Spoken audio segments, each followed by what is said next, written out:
Hey, I'm Dean and this is Legacy Voyage. In Season 1, I'm documenting my journey to earning my first 100K net worth as a full-time college student. Join me as I share some of the lessons I learned along the way. This is how I got a $250,000 plus golf scholarship without playing a single day of golf in my entire life. And I say golf like it wasn't actually golfing, but it was this thing related to golf, which is why I call it the in quotes golf scholarship. But basically, it goes back to when I was still in high school. And I remember this was freshman year. I was just going about my day and it was during lunch, so I was just trying to finish my food. But then this email popped up. It was from the counselor, and I thought it was another one of those college emails that everyone gets from the counselor. So I asked some other people, like, hey, did you get this email about the scholarship thingy? And they were like, no. So I was like, okay, maybe I'll pull up for the thing. So a couple weeks pass, the day of the meeting comes, and it's during lunch. So like before, I'm just trying to finish my food. But I pull up to this meeting and I'm already super hungry. I see the microwave. I'm like, okay, you already know I'm trying to eat. And then the counselor starts talking about this thing called the Caddy Academy, about this golf scholarship program opportunity thing. And I'm so confused. I'm like, bro, why am I here? I've never played golf ever. There's no reason. So I start making all these excuses in my head.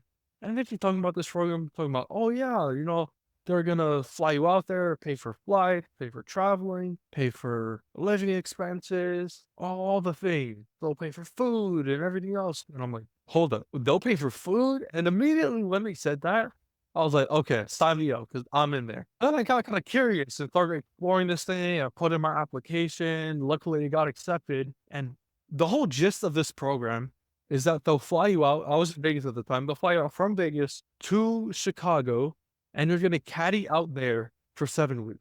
Now, to put this into perspective, I'm a 14-year-old kid, and they're going to take this 14-year-old kid. They're going to fly him to a place that he's never been before. They're going to have him do something that he's never done before and living with people that he never met before, which is honestly plastic, bro. Like, it's the craziest thing I could ever think of. But that's what opened the door for me to come here to Northwestern with this Evans scholarship. Pays for more than $250,000, which is crazy. But the reason I retell that story, because I think I've told it like a while ago, a couple episodes back. But the reason I tell it again was because I was philosophizing about this idea of being invited. And in my head, I've thought through 4 stages of being invited. And I think it maps on pretty well to like marketing conversion, like how you get someone from a stranger to a customer. And this maps on pretty well, not only with my story of being in that program, because now it's gotten to the point where I'm so in love with the program that I literally tell all the people about it. And I brought my sister even into the same golf program. The reason I tell this story is because lately I've been philosophizing about this idea of 4 stages of being invited. And it goes something like this. Stage number 1 is when you're kind of making excuses because you're kind of hesitant on this thing. Like the same way I was sitting in that meeting, I was like, bro, why am I here? I've never played golf in my entire life. I shouldn't be here. So you're kind of making all these excuses. And then you move on to stage number 2. And that's when you kind of get curious and you're like, oh, there's going to be food over there. They're going to pay for all that. And you start exploring the thing, which is when you move on to stage number 3. And this is after you put in the application or you go to the event or whatever it is, and you actually find some joy there. Now, keep in mind, this is for when you're being invited and it actually turns out well.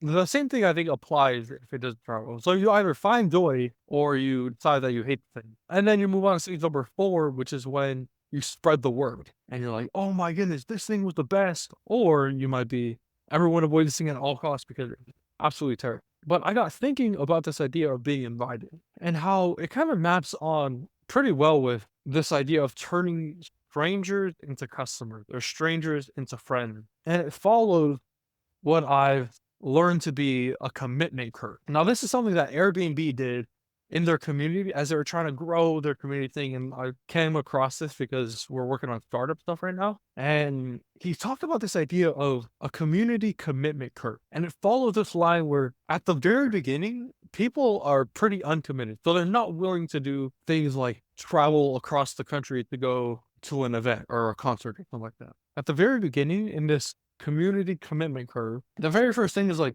read an article. And then next step might be follow on social media. And then the next thing might be subscribe to a newsletter and then join the community and then go to an event. And then eventually you like the event so much that you start hosting an event. Then you become a community leader. But it's this commitment curve. And as you go up this curve, in the same way, I think being invited follows the same type of trajectory where we take small steps toward the end goal, which is like being this community leader where you're spreading the word. That was just a quick thing. That was kind of like a story and a philosophy section matched together. Now I'll move on to the solely philosophizing section. I think one of the biggest lessons I've had this past 2 weeks has undoubtedly been this idea of motion is not progress.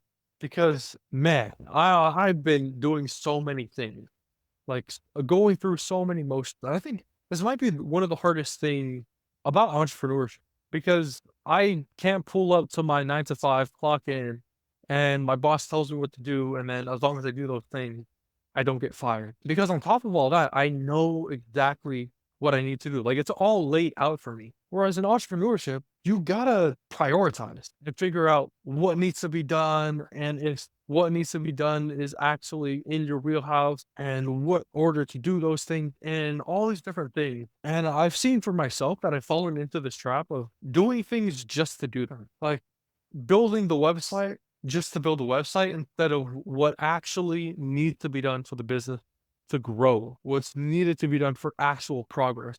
Instead, I choose to go and do these things that show motion, or at least they signal some type of, oh, he's doing work. And I want to say Cal Newport, he wrote a new book. I haven't read the book, but one of the ideas from the book that I saw in like this video was talking about how ever since we switched from manual labor to knowledge work, we've kind of equated the two, where if I go and I'm a farmer and I work for X hours, then I get Y carrots. I have a certain amount of hours and then I get out a certain amount of carrots. Whereas when you do knowledge work, it's very different because even if you put in, let's say, 5 hours into something, the amount of output you have on that isn't as easy to calculate as, oh, you can look and see how many carrots you got. Like we all have the same 24 hours in a day, but the way he spends his time is different. And he gets like this improportionate amount of output for his input. And basically the whole moral of this lesson that I learned is that it's not enough to just go through all these motions and like sit at your computer and feel like I'm doing work. But this is how I felt. I felt like I'm doing work. And usually when you feel like you're doing work, you're not really doing work. That's not usually, but a lot of the time, there's this like feel good work feeling, but you're not actually doing anything. Like a perfect example of it would be when I was studying for the test. And the way I was studying for the test was I was looking over notes and I was rereading through the slideshows that the professor put together. And I was reading through it and I spent like 4 hours reading through it. I felt like I was doing work. It felt really good. Like, oh, I'm studying right now. But when you actually look at the science behind that, like, I'm not actually learning much. The best things for learning is spatial repetition and active recall. And I wasn't doing any of that. Active recall, all it is like flashcards. And then spatial repetition is just like spacing those flashcards out over time. And when I was reading these notes, I wasn't like I was doing any of that stuff. I was just going through the motions without actually making progress. That was one big lesson. The other lesson I had from ages ago, but I wrote it down and it stuck with me. It's something that Alex Ramosey uses, or that he used to use in his sales call. And while he was on these calls, he would talk to people. And keep in mind, he at least came up as a gym person, so he was selling these weight loss programs to people. And whenever he was on the sales call, he would talk to customers and they would say an objection, something like, oh, my wife wouldn't let me do this. And his response to that was always, well, let's play it out. And so to an objection like that, like, oh, my wife wouldn't let me, he would say something like, let's play it out. If your wife doesn't let you now, and you've already admitted that losing weight is something that's better for you and furthers your goals, who do you think you're going to blame 10 years from now when you're twice the weight you are at now? Are you going to blame yourself or are you going to blame your wife? Well, isn't that unfair to your wife if you blame her? Like that's the take he used when he was saying, oh, let's play it out. And I think that's such a fascinating concept to apply with personal development, like when I'm applying for myself. And it makes a lot of sense because even with 1% improvement,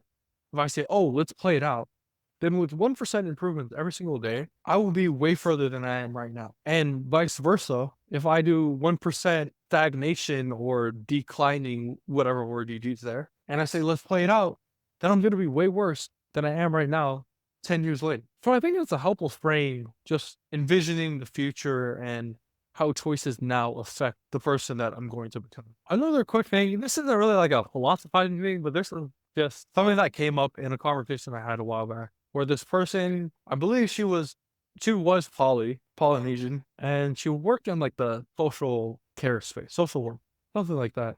And she worked with a lot of homeless people. And she found something that was super interesting to me. She said, there aren't many homeless or Pacific Islanders. And it reminded me of a proverb my uncle told me this ages ago. He said, Dean, you'll never find a homeless Tongan because they always have family. And that has always stuck with me. I literally wrote that in one of my college essays. This idea of there's always family to take us in, even when you're homeless. And low-key, that's how I was this summer. Like, low-key, I didn't have a place to stay. The fam out here, they took me in. They're so open and willing to do that for me. And that is something that stuck with me, so I wanted to mention that here. Now, moving on, and this part of the podcast will get a lot more serious because I haven't posted for the past 2 weeks because my habits addiction have just been on the loose, is the gist of it. And I just watched this video, kind of getting back into like trying to manage my emotions better. And something that I found with addiction specifically is that we don't necessarily chase the addiction. For example, I would probably say I binge eat a lot. And so I'm addicted to food. And it's not necessarily the pizza that I really want to eat or the cookies that I really want to eat. What I'm craving and what I want is the hit of dopamine that I get after the cookie, or the feeling and emotion that it gives me, the escape that I feel after I eat the pizza or the cookie. And I included a picture in the link. There's like this picture of the Notion page, and in there it has this picture of all the food that I ate over 2 weeks. And it doesn't include everything. For context, over the past 2 weeks, I've probably eaten 6 boxes of pizzas, and each one of those boxes was in one thing. So it would be something like this. 11 rolls around. I order pizza. It comes in at 11, and I get a box of pizza and a box of brownies. They're both from Tongan. And I would literally eat all of that in one sitting. And I would be so scared that people would find me that I would want to hide it. And I literally kept a stack of it in my room because I didn't want anyone to catch me walking outside with all this pizza and brownies and stuff, because then they'll know that I eaten it. And there's been a couple of takeaways that I've had, especially going through this addiction journey and trying to overcome this. One of them was what I already said, that we don't chase the food, we chase the feeling that it brings us. Like drug addicts, alcoholic, all of them would probably say the same thing. They don't chase the alcohol itself, they chase the feeling that it brings because it's a source of pleasure and escape from pain. The other thing I realized is that I've been running away from confronting my emotions. Like whenever I was walking for the past 2 weeks, right, I still did a lot of walk. And when I was on those walks, I would throw in a podcast in my ear, or I would watch a bunch of anime or a bunch of YouTube. And I would just sink myself into all those things because I didn't want to confront the emotions that I was feeling. And this gets me to the third insight I had about addiction, is that no amount of food or anime or drugs or alcohol or any of those things, no amount of it will be fulfilling. And no amount of it will help confront those emotions. And I've had this realization, that specific realization, a couple times. I would say 3 times in my life. And each of those times, it has been me with a wave of motivation. Like that night, I'm like, oh, I'm never going to overeat again.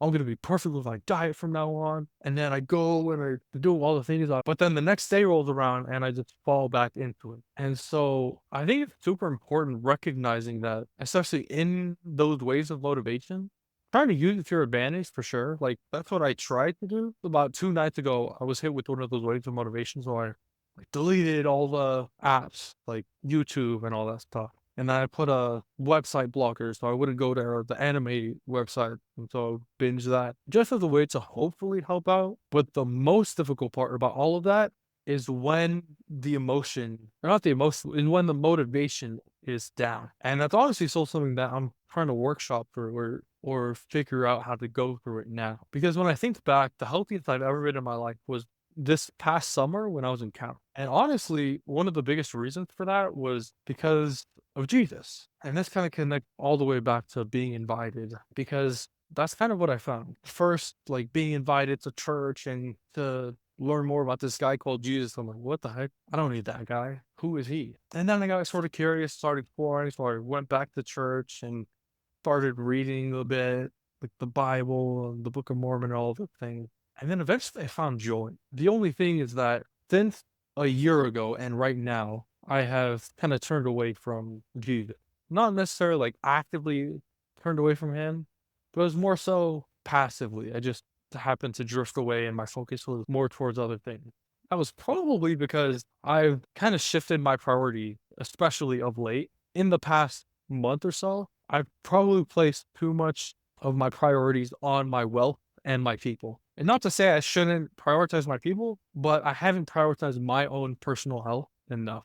Or at least I haven't prioritized it as much as I want to take care of myself. My action plan for the next 2-ish weeks, and I'll give an update. Or actually, my action plan for the next week, and I'll give the update hopefully in the next episode, is to start reading the Bible. And I started that the other day. One thing that I've noticed is that turning to Jesus, it's like it gives you a purpose to life is what I felt. Because when I first started, not when I first started, but in the summer, what I realized was that my why for everything I do is to become my dream identity. And becoming my dream identity, that's something that I kind of lost track of. I think because I stopped reading the Bible. Because whenever I read like the New Testament and seeing some of the great things that he did and taught, it was a reminder of my dream identity and a reminder of the person that I want to become. And so for the next week, that's going to be my number one priority, my number one goal, because I think that will, if I can focus on that, help me towards my ultimate goal in life, which is the person I want to. And I will say, I must admit that it seems like a cop out answer, like an unsatisfying answer. But in all honesty, that's the answer that I came across. And it was the way I first made it out of my food addiction. And so for the next week, that's what I'm going to focus on. And we'll see how things go, honestly. Moving on to the updates. Let's see. I think I'll start off with, I'll start with the life update because I was already going to talk about that. As I mentioned, the life update, things have been choppy for sure because I haven't recorded this podcast in about 2 weeks. And in those 2 weeks, I've been spiraling downhill. But hopefully, like I mentioned, I have this plan because honestly, I think all I can do is take these small steps forward. And one thing that I framed it as, like going through this struggle, this addiction, I think what it will do is help others go through theirs. Because I know for a fact someone is listening to this podcast and they're going through an addiction. And maybe that person is you. And all I want to do is hopefully show you that there is a way out. Even though that I'm still in the thick of it, like I'm trying to make it out. And just know that you're not alone. We could do this thing together. Update with my people. I think it's honestly been fantastic. What I will say is that there was this one point where I was at the park with basically like my little sister, and I was just like super, super tired. I mean, the amount of sleep that I've been getting the past 2 weeks, I looked at my sleep thing. It was like, there was one night where I got 4 hours or 5 hours of sleep. And so I was dead tired the entire week, especially that day. And so I wasn't able to do the things I normally do, like play with her or anything. I was just dead tired. And so that is probably an example of why I like to prioritize, or I want to prioritize myself, my personal health above everyone else, because I can't be there for them when I'm not at my 100%. Update on my work. This one might take a while because this has easily been the biggest update. I just started this Jumpstart program, and a reminder of what it is. Now it's 7 weeks. I'll spend the next 7 weeks, including this week, working full time on my startup. And it has been such a huge, huge learning experience. I honestly can't even start to begin. I don't know where to start with all the lessons that I've learned. But hopefully, just off the top of my head, like earlier today, I had a conversation with someone who's on the startup team, and it was like a real heart to heart conversation. Like, where are we going to take this thing? And if the direction you're going to take it is not where you envision me being there, then maybe I should step away from this thing. But basically, that's probably the L of this week and the L of the past 2 weeks. I have lost so much sense of direction around what started as niche news. And I honestly have no idea where the heck this thing is going. To give some context, it started as a media thing, and I would do this podcast, interview some Pacific Islander success stories and post their stuff. And that was like fairly straightforward. You post podcasts, eventually you get some viewers, and then you monetize. You bring on some advertising. And then I pivoted to more of this community thing where I was like, okay, we'll bring together a community of Pacific Islander founders, and each of them will pay like $100 to be a part of this thing. And then I did that. And then now I've gotten to this point where I honestly have no idea where to take this thing. Whether I should combine the two and make it one big thing where it's the community side with a media arm, or I should just do a media arm, or I should just do the community side, or I should pivot completely and turn to something completely different. So that's what I spent this entire day on, is trying to figure out what direction to bring this thing toward. What I landed on is something geared toward Pacific Islander small business owners and putting them on. It's basically like a digital marketing agency for Pacific Islander businesses. Is basically what it is. So that's temporarily what I've fallen into. Calling it We Are Nesian is what the thing is, like hashtag We Are Nesian, kind of the branding behind it. I'm still trying to workshop things. To be honest, I'm so hazy on it. And I literally feel like we're in the middle of nowhere. Like we have no direction on where we're taking it. And you can imagine, like, if me as the founder have no idea where I'm doing this and where I'm taking this thing, then for sure the people who are following me, they must be even more confused than I am. But like, same thing with the addiction, same thing with trying to make improvements. We could only take a small step forward. At the end of the day, that's all we can do. Those 1% improvements every day. And hopefully it'll turn out into a big outcome. And I'll look back and be like, these were the weeks, these were the days when I had no idea what I was doing, but somehow managed to push through and find myself where I am today.